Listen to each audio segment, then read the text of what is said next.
الحمد لله وحده. أما بعد فأعوذ بالله من الشيطان الرجيم. بسم الله الرحمن الرحيم.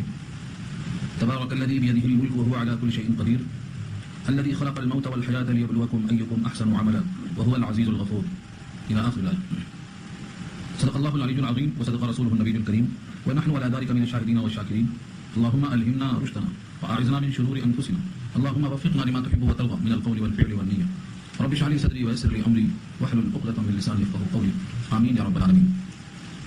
محترم حضرات، معزز سامعین، محترم خواتین، میرے ماں اور بہنوں، میرے بھائیوں، آج کی گفتگو کا عنوان ہے سورہ ملک. سورہ ملک مکی صورتوں میں ہے اور 2 رکوع 30 آیتوں پر مشتمل ہے. اس صورت کے بڑے فضائل ہیں.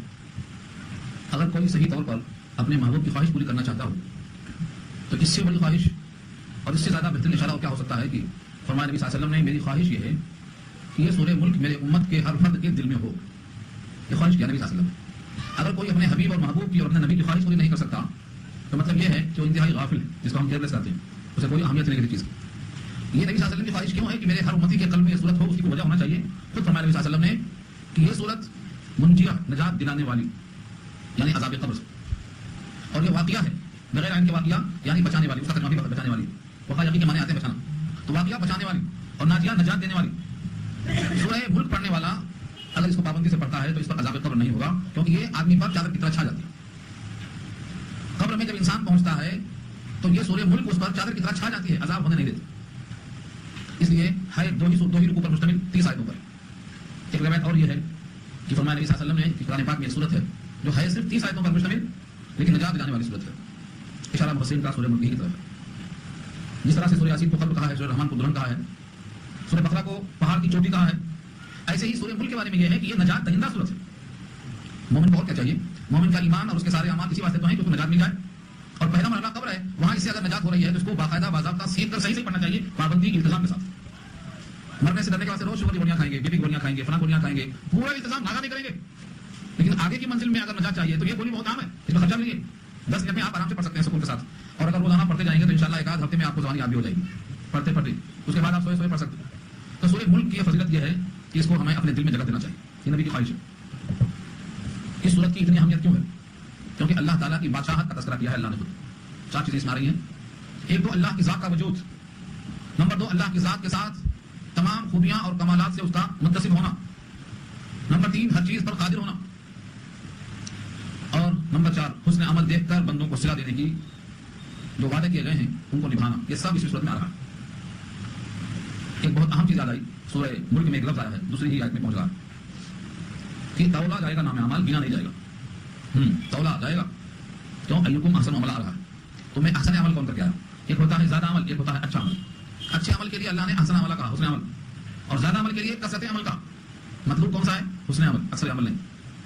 دنیا میں لوگ کیفیت سے واقف نہیں ہیں تو گنتے ہیں کتنے لوگوں نے ووٹ دیا حکومت ان کی. جمہوریت میں ووٹ گنا جاتا ہے، تولا نہیں جاتا. لیکن جہاں کیفیت کی اہمیت ہے وہاں پر چیز تولی جاتی ہے، گنی نہیں جاتی.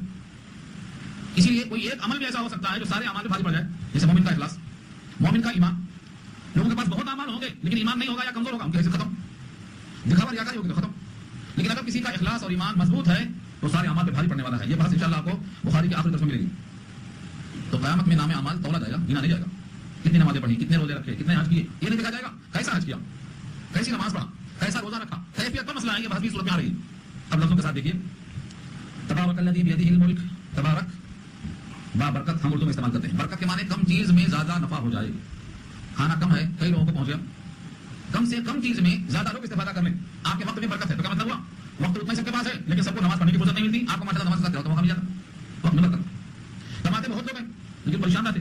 کم کمائی میں سکون سے نہیں گزرتی ہے تو مال میں برکت. اولاد بہتوں کو ہوتی ہے لیکن اولاد سے سب پریشان رہتے. اولاد سے اگر سکون میں ہے تو اولاد میں برکت. گھر تو بہت بڑے ہوتے لوگوں کے، گھر میں سکون نہیں. چھوٹا گھر ہے مگر سکون تو گھر میں برکت. تو برکت کا مطلب کم چیز میں زیادہ نفع. اللہ تعالیٰ کا نام بابرکت، اس کی ذات بابرکت. اس لیے کھانے کے بعد حکم ہے بسم اللہ کر کے کھاؤ. بسم اللہ کے بعد میں آپ کھانے میں برکت ہوگی کیونکہ اللہ کا نام آیا. اگر کوئی بسم اللہ بول گیا تو برکت چلی گئی. ایک صحابی کی شکایت یہاں سناؤں گا تو بات نکل جائے گی لیکن ذہن میں آگے حدیث. انہوں نے شکایت کیا کہ ہم لوگ کھانا کھاتے ہیں، آسودگی نہیں ہوتی، برکت نہیں ہوتی. آپ نے کہا شاید لوگ الگ الگ کھاتے ہو، ایک ساتھ کھایا کرو اور بسم اللہ کے ساتھ کھایا کرو. ایک ساتھ کھایا، بسم اللہ کے ساتھ کھانا کھایا تو آسودگی آ گئی. فرمایا شیطان ہاتھ ڈال دیتا ہے اس کھانے میں جہاں اللہ کا نام نہیں لیا گیا، اس کے ساتھ کھانے سے کھانا یہ برکت ہو جاتا ہے. چنانچہ صحابی بھول گئے، کھانا کھاتے وقت شروع میں بھول گئے، جب یاد آیا تو کہا بسم اللہ اول ہو آخر ہو. حضور صلی اللہ علیہ وسلم ہنس پڑے. ہنسنے کی وجہ پوچھی گئی, کہا تمہارے بسم اللہ بولتے ہی شیطان طے کرتے ہوئے گیا یہاں سے, جو کھا چکا تھا نکال کے گیا. ہم اور آپ کو نہیں دیکھ سکتے کیونکہ یہ کیفیت مانوی چیز ہے, لیکن نبی صلی اللہ علیہ وسلم کا اس کو دیکھ کے واضح ارشاد ہے کہ بسم اللہ کے بعد اگر اس نے کھا لیا تھا تو پہلے اب اس کو نکالنا پڑے گا.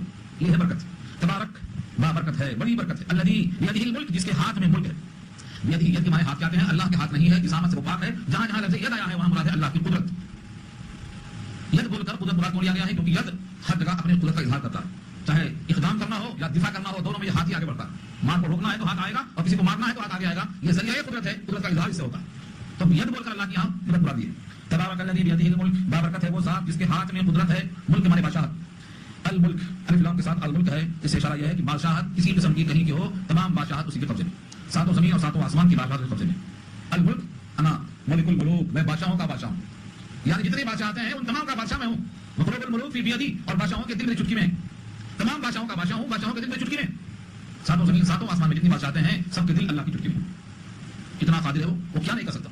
اس لیے اس کے نام کے ساتھ جب آپ پڑھ کے سوئیں گے, اس کی قدرت کا یقین کر کے سوئیں گے, تو اللہ نے وہ آپ کے لیے رضامندی کا فیصلہ کر دیا کہ بندہ مجھے قادر مطلق مانتا ہے, تمام بادشاہوں کا بادشاہ مانتا ہے, تمام جتنی سلطنتیں ہیں ان تمام پر مجھے قادر اور قدیر تسلیم کرتا ہے. لہٰذا یہ بندہ اپنے عاجزی کا اظہار کرتا ہے, میں اس کو عذاب میں دیتا ہوں.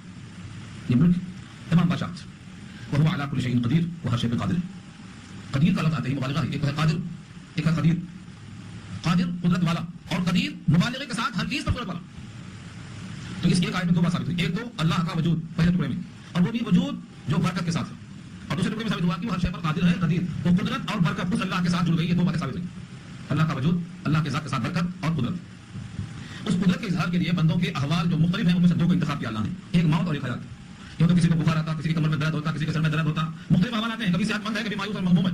یہ حالتیں تو بہت کثرت سے ہیں, لیکن ان میں سب سے سپر کا ہے مر گیا. سب سے بڑی بات ہوگی پیدا ہو گیا, پیدا ہونا اور مرنا, موت اور حیات, یہ دو ایسے احوال ہیں جن سے انسان کی زمین تلے زلزلہ آ جاتا ہے. اس کے پاؤں تلے زمین کھسک جاتی ہے, تو سنتا ہے فلاں صاحب مر گئے تو وہ اٹھ جاتا, اس کی حواس باختہ ہو جاتے. تو یہ ایسی دو چیز کو چنا ہے اللہ نے کہ اگر تم اللہ کو قادر مطلق مانتے ہو, قدیر مانتے ہو, تو اس کو اس موقع پر اچھی طرح پسند آئے گا کہ وہ موت و حیات کا خالق ہے. الذی خلق الموت والحیات لیبلوکم ایکم احسن عملا, جس نے پیدا کیا موت کو اور حیات کو, یعنی موت اور حیات کو اس نے پیدا کیا ہے تو وہ خود کتنا قادر ہوگا. اور ایک موت اور ایک حیات نہیں بنایا. الموت الف لام آل کے معنی میں ہے, استغراق کے لیے ہے, اور الحیات میں جو الف لام بھی آل کے معنی میں ہے. کائنات کی ہر مخلوق کی موت اس کے قبضے میں, کائنات کی ہر حیات اس کے قبضے میں, چاہے وہ حیوانات ہوں, حیوان ناطق ہوں, حیوان سائر ہوں, جمادات ہوں, قرۂ ارض کی کوئی بھی شے ہو, ہر ایک کی موت و حیات اس کے قبضے میں ہے. وہ کتنا قادر مطلق ہے. یہاں پر مفسرین نے بہت طویل کلام کیے ہیں اس بات پر کہ حیات کو پیدا کیا. حیات ایک وجودی شے ہے, ہم موجود ہیں, یہ حیات کا اظہار ہے. لیکن موت کو پیدا کیا, موت تو ایک منفی شے ہے, اس کو کیسے پیدا کیا؟ بھائی آپ نے کہا میں نے گھر بنایا تو گھر تو دکھائی دے رہا ہے, یہ وجود ہے. آپ نے کہا میں نے گھر کو توڑا, لیکن اس توڑنے کو کہا پیدا کیا, تو آپ کہیں گے تو پیدا نہیں ہے تو اکھاڑنا ہے. یہ سمجھ میں آتی. عوام کے ذہن میں یہ بات نہیں آتی کہ موت بھی کوئی وجودی شے ہے. اس پر کلام بہت بہترین کیے گئے ہیں, مگر لطائف سے بھرے پڑے ہیں, بڑے دقیق نقطے ہیں اس میں. ان تمام کو عوام میں لایا جانا ممکن نہیں ہے. ہاں کچھ اس میں پیش کر دیتا ہوں. تفسیر چاہیے تو خود پڑھیے مفتی شفیع صاحب کی تفسیر معرفت القرآن. انہوں نے لکھا ہے کہ موت ہمارے تمہارے واسطے ایک منفی چیز ہے, ایک عارضی چیز ہے, ایک عرض ہے جو قائم بے نفسی نہیں ہو سکتا. جیسے میں نے سمجھایا تھا آپ کو, پھول, پھول کیا ہے؟ ایک وجودی شے, اس کے اندر خوشبو وہ پھول کے بغیر الگ کہیں قیام نہیں کر سکتی, اس خوشبو کو کہتے ہیں عرض. تو بظاہر موت کا بھی یہی حال ہے ہمارے تمہارے واسطے. لیکن فرمایا موت آدمی محض کا نام نہیں ہے, فنائے محض کا نام نہیں ہے, بلکہ مکان کی تقسیم کا نام ہے. دو بھائی تھے, تقسیم ہو گئی, گھر بانٹ لیا, مٹی کے حوالے کیا جسم کو, اور روح کو حوالے کیا علیین کے. روح وہاں سے آئی تھی, وہاں چلی گئی. تو ایک چیز جو مرکب تھی دو چیزوں سے, یعنی انسان میں جسم تھا اور روح تھی, ان دونوں کی تقسیم عمل میں آئی. زمین سے تیار ہوا تھا یہ جسم, حوالے کیا گیا اس کے, اور روح وہاں سے آئی تھی, وہ وہاں چلی گئی. تو ایک جسم کی تقسیم کا نام موت ہے, فنائے محض کا نام موت نہیں ہے. کسی نے بھی نہیں کہا کہ موت نام ہے فنائے محض کا, اب ختم ہو گیا قصہ, نہیں, ابھی شروع ہوا ہے. مٹی کے حوالے مٹی ہو گئی, اور روح جہاں سے آئی تھی وہاں واپس چلی گئی. تو جی الی ربک, اسی وجہ سے کہا لوٹ اپنے رب کی طرف. کیا لوٹتی ہے؟ جسم تو یہی رہتا, لوٹتی ہوئی ہے جو آئی وہاں سے, وہ ہے موت, اس کا نام روح. پھر یہ سوال ہوا کہ موت پہلے ہے حیات بعد میں ہے. حالانکہ ہم دیکھتے ہیں پہلے حیات ہے, مرتے بعد میں. سب یہ سمجھتے ہیں کہ پہلے آدمی زندہ ہے, اس کے بعد مرتا ہے, اسی واسطے یہاں پہلے حیات ہونا چاہیے, موت بعد میں ہونا چاہیے. لیکن اللہ نے کہا الذی خلق الموت والحیات, پہلے موت کا ذکر ہے, حیات کا ذکر بعد میں ہے.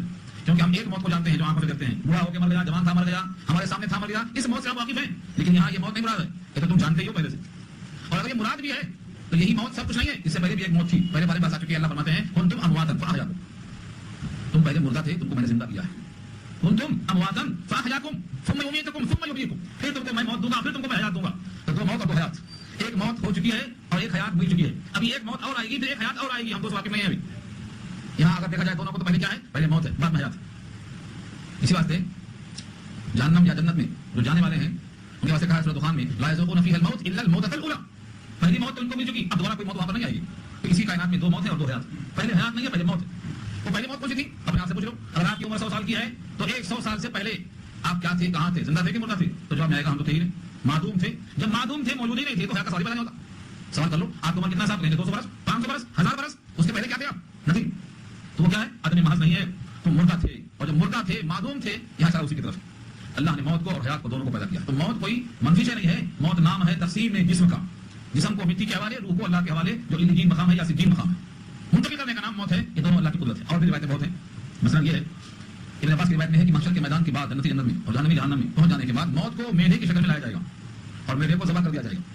کس کو ذبح کر رہے ہیں؟ موت کو میڈے کی شکل میں. موت کو اللہ نے متشکل اور متجسم کر دیا. کس کی شکل میں؟ میڈے کی شکل میں. اس کو ذبح کر کے اعلان کر دیا گیا اب جو جہاں ہے وہیں ہمیشہ رہے گا، کسی کو موت نہیں آئے گی. اس خبر سے جہنمیوں کو رنج میں اضافہ ہوگا اور جنتیوں کو جنت کے خوشی میں اضافہ ہوگا کہ اب تو ہمیشہ رہیں گے، موت ہی نہیں آئے گی. تو موت میڈے کی شکل میں وہاں آئے گی اور حیات گھوڑی کی شکل میں آتی ہے. وہاں جو حیات آئے گی وہ گھوڑی کی شکل میں آئے گی. اسی واسطے بعض لوگ نکل جائیں گے اڑتے ہوئے، اس رات پہ گزر جائیں گے گھوڑی کی شکل میں. ابن عباس کی روایت میں حیات کو گھوڑی کی شکل دی گئی ہے اور موت کو میڈے کی شکل دی گئی. تو وہ کہاں دی جائے گی، کیسے دی جائے گی، لمبی تفصیلات. اللہ نے موت و حیات پیدا کیوں کیا ہے؟ اس کی وجہ اللہ خود ظاہر فرماتے ہیں لیبلوکم، تاکہ تم کو جانچا جائے. لیبلوکم کو ایک بار یاد کر لو. بلا یبلو بروور کے معنی آزمائش کرنا. تو لیبلوکم تاکہ تم کو آزمائش میں ڈالا جائے. بلا اردو میں جو آئی ہے وہ بلا اسی معنی میں ہے، یعنی مصیبت. اس میں اب سے ہو رہا ہے چڑھتا یا پھسلتا، مصیبت میں آدمی کو چیک کیا جاتا ہے. تو اس آیت میں واضح ہو گیا کہ موت و حیات اللہ نے کیوں دی ہے؟ تاکہ تم کو جانچا جائے، آزمائش تمہاری کی جائے. کس چیز میں؟ ایکم احسن عملا، کہ تم میں احسن عمل کر کے آنے والا کون ہے. اس آیت پر آپ جتنا سوچیں گے اپنی عبادات کو صحیح کرنے کی فکر پیدا ہوگی. نماز میں بہت پڑھ لی، ایک بھی صحیح نہیں، تو احسن عمل نہیں ہوا، کثرت عمل ہوا. کثرت عمل مطلب نہیں. اسی واسطے ہماری زندگی بھر کی نماز حضور کی ایک نماز کا مقابلہ نہیں کر سکتی. کیوں؟ اسی لیے کہ وہاں حسن عمل کا جو درجہ ہے ان دنیا والوں میں سے کسی کو معرفت حاصل نہیں. تو لوگ کثرت عمل تو کر سکتے لیکن حسن عمل نبی کی طرح کیسے کر سکتے؟ اسی لیے صحابہ سے پیچھے رہیں گے کیونکہ ان کو نبی کی صحبت کی بنا پر جو حسن عمل ملتا ہے اللہ کی معرفت کی وجہ سے وہ کسی کو میسر نہیں. اسی واسطے حضور کا ارشاد ہے کہ میرے صحابہ اگر ایک مٹھی نہیں، ایک مد کہتے ہیں 3.5 سیر کو، ایک پیمانہ ہے، 10 کلو ہے، من ہے، کنٹل ہے، ویسے ایک مد پیمانہ ہے 3.5 سیر کا ہوتا ہے. اگر میرے صحابی نے ایک مد جو خیرات کیا ہے اور تم نے وہاں پہاڑ سونا خرچ کیا ہے تو صحابہ کے اس ایک مد کے برابر تمہارا سونا نہیں پہنچے گا. کیوں نہیں پہنچے گا؟ وہی حسن عمل کی بات آتی ہے، خلوص کی بات آتی ہے. تو کثرت عمل پر مت جاؤ، حسن عمل پر جاؤ. یہ تقاضا ہے صاحب کا. ہم نے آج 6 پارے پڑھے بولتے، ارے بھائی ایک بجے نہیں پڑھنا، 6 پارے پڑھے، 6 کلام پاک ختم کرے، 2 رکعت میں پورا کلام پاک ختم کرے. یہ حسن عمل کے خلاف ہے، یہ تو کثرت عمل ہو رہا ہے. اگر یہ آیت کو سمجھ جائیں تو بخدا 2 رکعت میں پورا کلام پاک پڑھنے کے بجائے 2 رکعت میں ایک رکوع صحیح پڑھنا افضل ہے. 2 رکعت میں ایک رکوع صحیح پڑھنا افضل ہے ایسے پورے کلام پاک ختم کرنے سے جس کے ہاتھ میں توڑ دے رہے ہوں. پوری آیتوں کا عطیہ پاکہ ہو جاتا. کوئی مضمون کسی لفظ کا سجدہ نہیں ہوتا.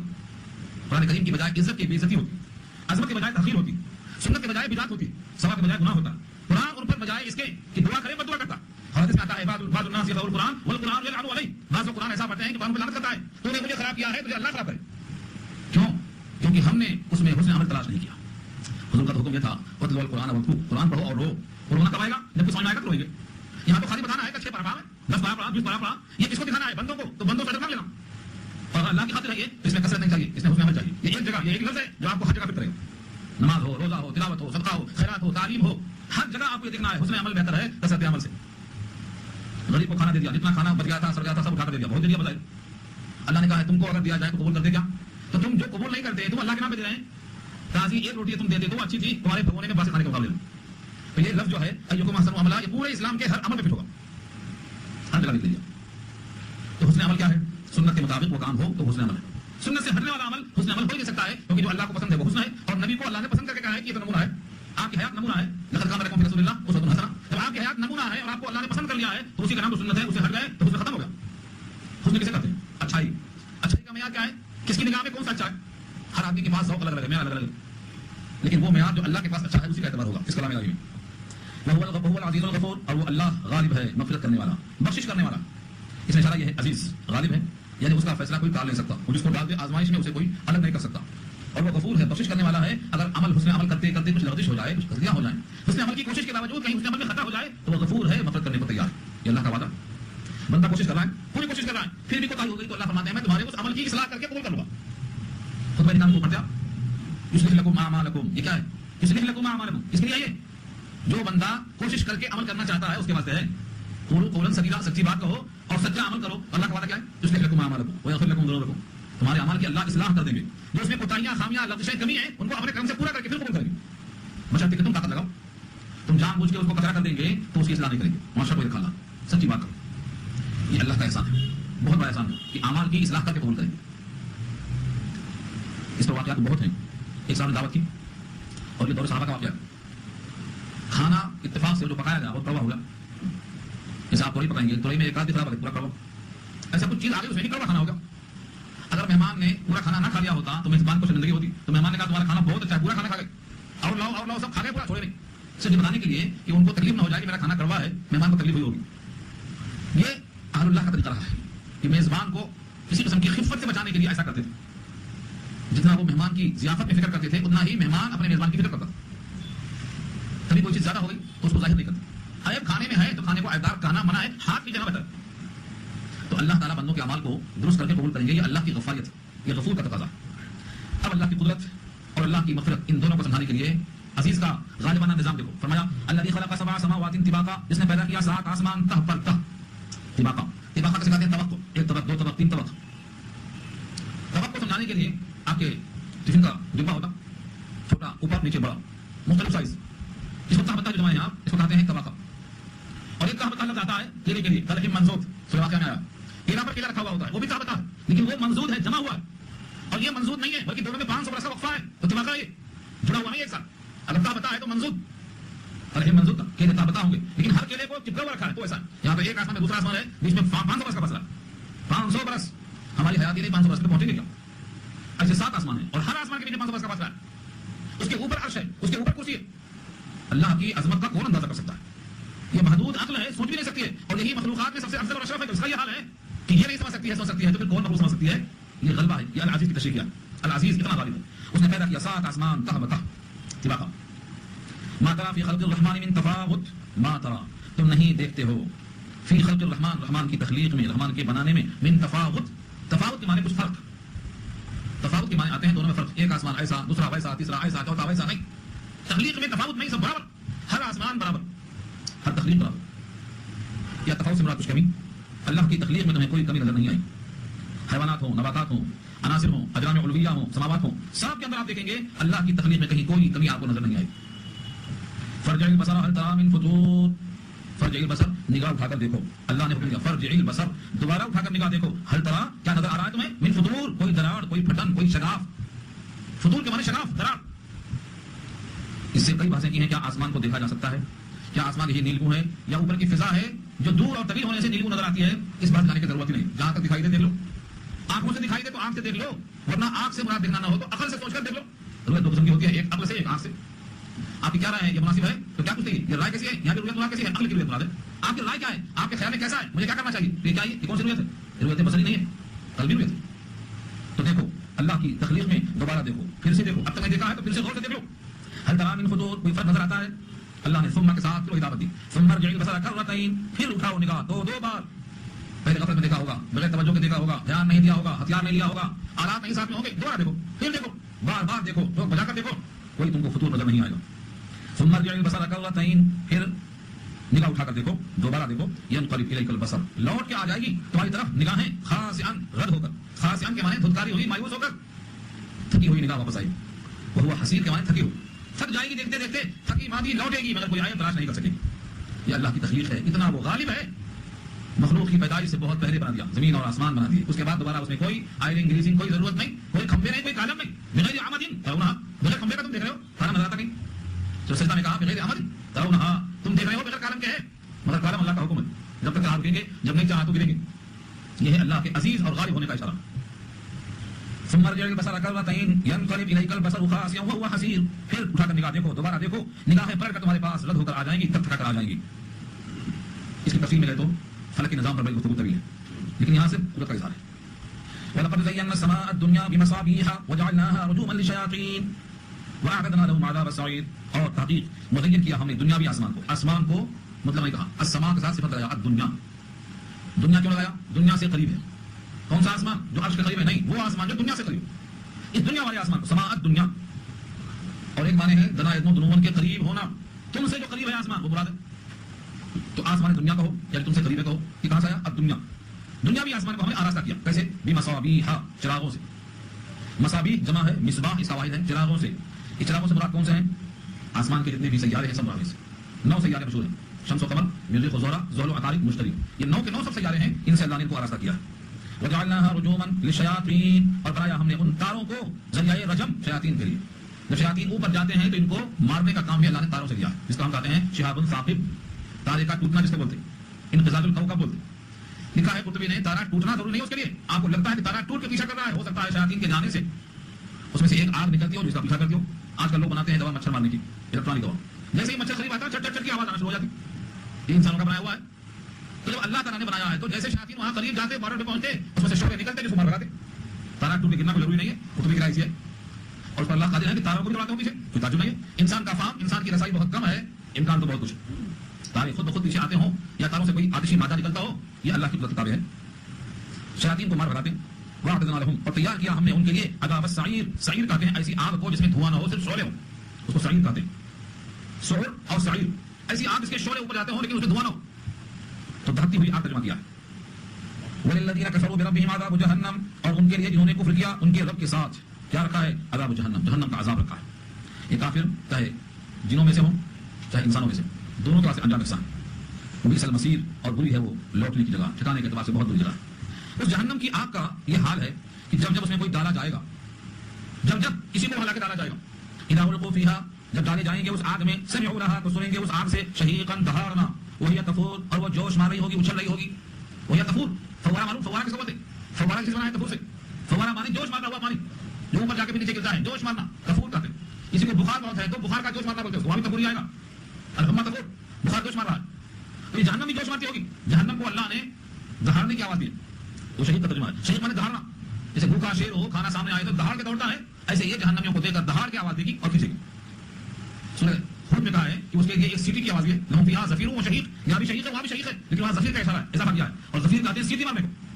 جس طرح سیٹی کی آواز تیز نکلتی ہے، جہنم کی بھی آواز نکلے گی، جہنمیوں کی بھی آواز نکلے گی۔ یہ جہنم کی آواز ہے اور وہ جہنمیوں کی آواز، وہ دوڑ کے اپنے غیظ و غضب کا اظہار کرے گی اور وہ چلا کر سیٹی مار کے اپنی ہولناکی کا اظہار کریں گے، ہیبت کا اظہار کریں گے۔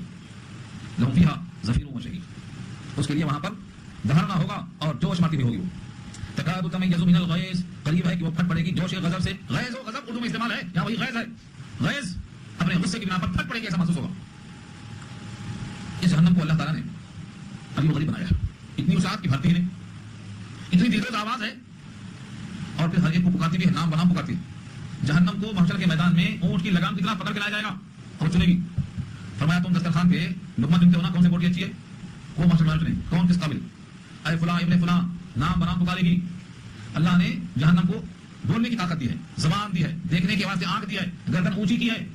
وجیء یومئذ بجہنم، وجیء یومئذ بجہنم، جہنم لائی جائے گی، جی آ کے مانے لائی جائے گی۔ تو یہ ہر ایک کو بچانے کی جو اس کے حقدار ہوں گے۔ جب جب کلما القی فیہا فوج، جب جب داخل کیا جائے گا اس میں کوئی گروہ، القی فیہا ڈالا جائے گا اس میں، القا ڈالنا، جب جب کوئی اس کے اندر ڈالا جائے گا، فوج گروہ جماعت، سألہم خزنتہا، تو ان سے پوچھیں گے داروغ جہنم، خزنتہا مانے اس کے خازن، داروغ جہنم، اس کا نام کیا ہے؟ مالک، مالک، داروغ جہنم کا نام مالک ہے۔ سورہ زمر میں، زمر کے بعد سورہ مومن ہے، مومن میں جہنمیوں کے پکارنے کا ذکر ہے، وہاں وہ پکاریں گے ونادوا یا مالک، تو مالک نام کس کا ہے؟ داروغ جہنم کا، پکارتے رہیں گے اس کو۔ داروغ جنت رضوان، رضوان داروغ جنت ہے اور مالک داروغ جہنم ہے۔ یہ دونوں کے دونوں سوال کریں گے آنے والوں سے۔ یہاں پر تذکرہ ہے جہنمیوں کے مالک کا، خازن کا، وہ کہیں گے الم یاتکم نذیر، کیا تمہارے پاس کوئی نذیر نہیں آیا؟ الم یاتکم، کیا نہیں آیا تمہارے پاس نذیر، کوئی ڈرانے والا نہیں آیا؟ اللہ کے نبی بھی نذیر تھے، تمام نبی رسول سب نذیر تھے۔ امت کا ایک بہت بڑا طبقہ بھی اسی ڈگر پہ کام کرتا ہے جس کو حضور نے کہا تھا ڈراؤ، جن کے ماں باپ کو نہیں ڈرایا گیا تو بگڑ گئے تھے، ڈراؤ۔ سورہ یاسین کے بجر گھومے باز آئیے، ہاں جن کے ماں باپ کو کوئی ڈرایا ہی نہیں تھا، غافل تھے بیچارے، ان کو ڈراؤ۔ لتنذر قوما ما انذر آباؤهم فهم غافلون، غافل کیوں بیچارے؟ جن کے باپ کو دادا کو کوئی ڈرایا نہیں، وہ اپنے کھیتی میں مست ہیں، اپنے معاش میں مست ہیں اور اپنے عیش میں مست ہیں، کسی کو فرصت نہیں کسی کی طرف دیکھنے کی۔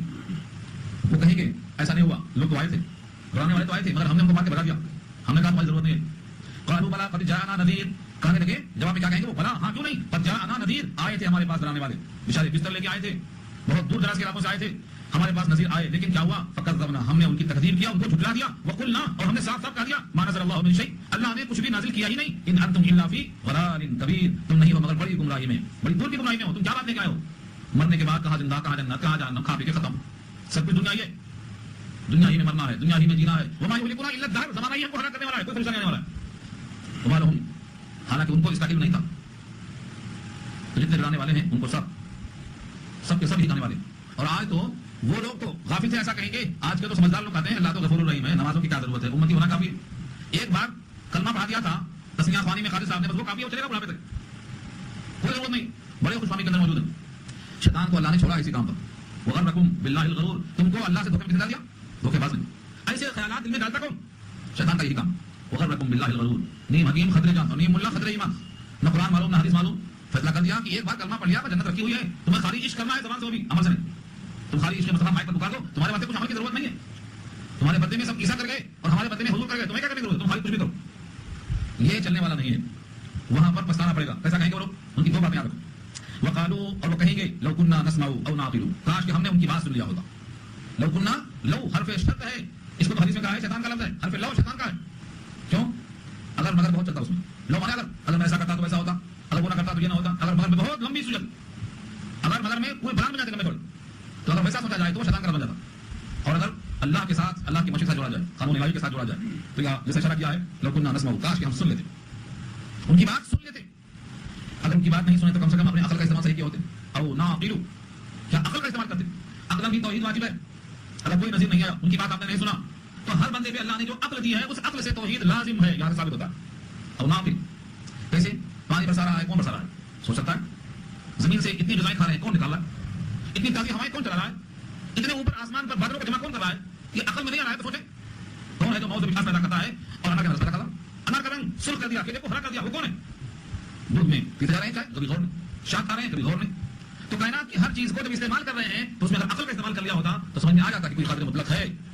اگر دونوں میں سے ایک ہوتا, سن کر مان لیتے یا عقل سے مان لیتے, تو جہنم میں نہ جاتے. وہ کہتے ہیں وقالوا لو كنا نسمع او نعقل ما كنا في اصحاب السعير, کاش کہ ہم نے سن لیا ہوتا اور کاش کہ ہم عقل کا استعمال کر لیا ہوتے تو نہ ہوتے ہم جہنم کے شوروں میں, اصحاب السعير میں نہ ہوتے, جہنم والوں میں ہم نہ ہوتے. فاعترفوا بذنبهم, اعتراف کر لیا انہوں نے اپنے گناہوں کا. فاعترفوا, اعتراف اردو میں ہے اعتراف مانے ہمارے جرم. بذنوبهم, ذنوب ذنب کی جمع ہے ذنوب, ذنب کے مانے گناہ.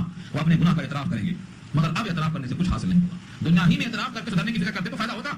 اب یہاں آ چکے ہو, یہاں اعتراف سے فائدہ نہیں ہوگا. توبہ کی توفیق یہاں نہیں ملے گی, توبہ یہاں قبول نہیں ہوگی, فدیہ قبول نہیں ہوگا, سفارش قبول نہیں ہوگی. فاعترفوا بذنبهم, بس انہوں نے اعتراف کر لیا اپنے گناہوں کا. فسحقا لاصحاب السعير, اب دوری ہو, سحقا سحقا, دوری ہو دوری ہو. جو حضور نے استعمال کیا تھا بدعتیوں کے لیے محشر کے میدان میں, وہ یہاں اللہ نے استعمال کیا. سحقا, حوض کوثر میں بدعتی آئیں گے, حضور کہیں گے آنے دو, میرے امتی ہیں.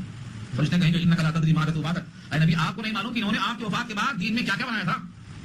دین کا کر کے بدعات کو, خرافات کو داخل کر دیا تھا. پٹاخے پھوڑتے تھے, چیلے قائم کرتے تھے, پکوڑی کچوڑی پکاتے تھے, رجب میں کنڈے کرتے تھے. آپ کی طرح میں تھا یہ نہیں تھا, حدیث میں تھا نہیں تھا. یہ جتنے ہیں یہ سب دین کو بگاڑنے والے ہیں. انک لا تدری ما احدثوا بعدک, حضور نے سنیں گے ہی ماریں گے. سوکن سوکن, دوری ہو, جنہوں نے میرا دین بدل ڈالا. سوکن سوکن لمن بدل دین, لمن بدل بعدی, میرے بعد دین کو بدلنے والوں کو حضور کے ہاتھوں سے جام کوثر نہیں ملے گا. اب جس کو جام کوثر نہ ملے حوض کوثر پہ, وہ ہمیشہ معلوم رہے گا. جس کو رحمت للعالمین کی رحمت کے باوجود ایک جام نہیں مل سکا, اسے کیا مل سکے گا؟ نبی کی رحمت, وہ تو رحمت للعالمین ہے, سب کے شفیق ہیں. اللہ کے نبی کی رحمت اتنی ہے رحمت للعالمین کی حیثیت سے کہ اگر اللہ ان کے حوالے کر دیں تو جنت میں سب جائیں گے, جہنم میں کوئی نہیں جائے گا. آپ کا دل اتنا رحیم تھا, سب کو آپ ڈنگ لیا. لیکن ایسے بدعتیوں کو نبی اپنے ہاتھ میں جام نہیں پلائیں گے اور کہیں گے سوکن دوری ہو. تو یہاں لگایا ہے سوکن سوکن, یہ دوری کس کے لیے ہوگی؟ یہ اصحاب السعیر, جہنمیوں کے واسطے ہوگی.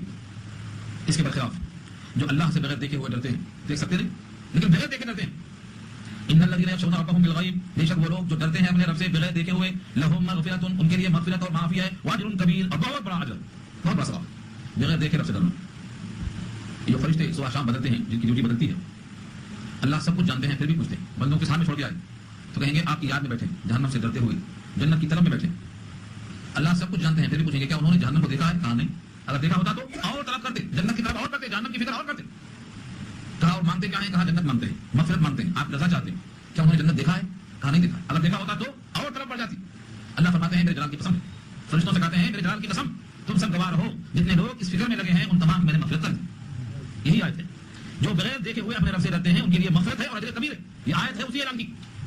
وہ روایت بخاری کے اندر موجود ہے کہ اللہ فرشتوں کی ڈیوٹی بدلتی ہے تو بندوں سے ان کے متعلقہ باتوں کو اللہ پوچھتے ہیں, جبکہ سب جانتے ہیں.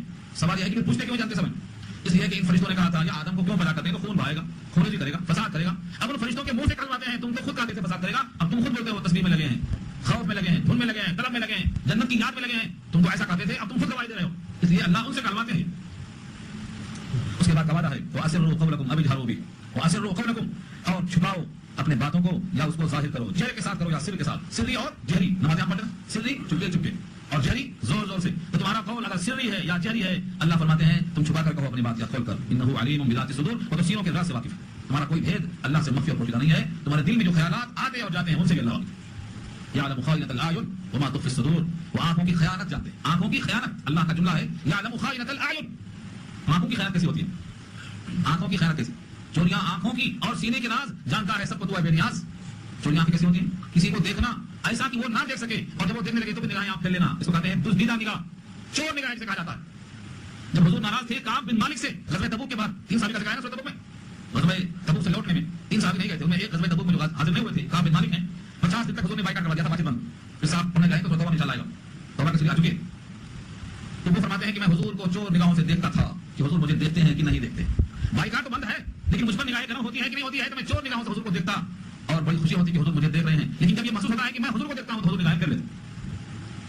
یعلم خائنۃ الاعین, یہ ہے آنکھوں کی خیانت, چور نگاہوں سے دیکھنا. ہم سمجھتے ہیں کہ اسے کوئی نہیں دیکھتا ہے, مگر ایسی چور نگاہوں پر بھی اللہ باخبر ہیں. یعلم خائنۃ الاعین وما تخفی الصدور. اس سوال کا جواب دیا ہے, تم آہستہ بات کرو یا زور سے بات کرو, وہ سینوں کے راز سے واقف ہیں. کسی کو اگر شک ہے تو سنو, فرمایا الا یعلم من خلق, کیا اسی کو خبر نہیں جس نے پیدا کیا ہے, جس نے دل کو بنایا ہے, اس کو خبر نہیں کہ دل میں کیسے کیسے آنا پھر کیا میں نے, جس نے بنایا ہے, جس کی تخلیق ہے, جس کی کاریگری ہے, جس کی صنائی ہے, اس کو خوب معلوم ہے کس میں کیا کیا آتے اور جاتے ہیں, جس کا استعمال کیسا کیسا ہو سکتا ہے. الا اگر ہو الا یعلم, کیا نہیں جانتا ہے وہ, من خلق, جس نے خود پیدا کیا ہے, وہ اللطیف الخبیر, وہ تو بہت باریک بین باخبر ہے. لطیف کے معنی باریک بین, بھید جاننے والا, الخبیر خبردار. لطیف کہتے ہیں جس کی لطافت کو نگاہیں نہ پائیں. اتنا لطیف ہے کہ لطافت کی بنیاد پر نگاہیں اس کا ادراک نہیں کر پاتی.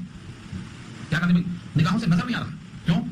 اس کی لطافت جو ہے کثافت کی, کثیر چیز نظر آتی ہے, لطیف نظر نہیں آتی. اللہ نے کہا لا تدرکہ الابصار وهو يدرك الابصار وهو اللطيف الخبیر, وہ نگاہوں کا ادراک کرتا ہے, نگاہوں کا ادراک نہیں کرتی ہے, تو وہ لطیف ہے, بہت باریک. لطافت کو لوگوں نے سمجھا نہیں. اکبر نے کہا لطافت پر لطیف ہو نہیں سکتی جو شے ہے بے پردہ. لطیف کتنی پیاری بات کہا, لطیف ہو نہیں سکتی جو شے ہے بے پردہ. سبب یہ ہے کہ نگاہوں کی مار پڑتی ہے, ہر دیکھنے والا نگاہ سے مارتا ہے. پردے کا حکم اسی واسطے, اور یہ لطافت دھیرے دھیرے دھیرے فنا ہو جاتی ہے, ان کو خبر نہیں ہوتی. چنانچہ جو جاذبیت اور کشش اللہ نے رکھا ہے وہ بے پردہ عورتوں میں آپ محسوس نہیں کر سکیں گے, وہ ختم ہو جاتی ہے. تو لطافت یاد آیا مجھے, اللہ لطیف ہیں, انہیں کوئی دیکھ نہیں سکتا ہے, کوئی قدرت رکھتا ہی نہیں. ہاں جب اللہ چاہیں گے تو بندوں کے سامنے اللہ تعالیٰ اپنے آپ کو پیش کریں گے, اور آنکھوں کی طاقت اتنی بڑھا دیں گے کہ ہر جنتی اللہ کو دیکھ سکے گا. اللہ سے دعا کرو اللہ ہم سب کو بنائے اس میں کہ ہم سب اللہ کو دیکھ سکیں. الحمدللہ رب العالمین, والصلاۃ والسلام علی سیدنا المرسلین.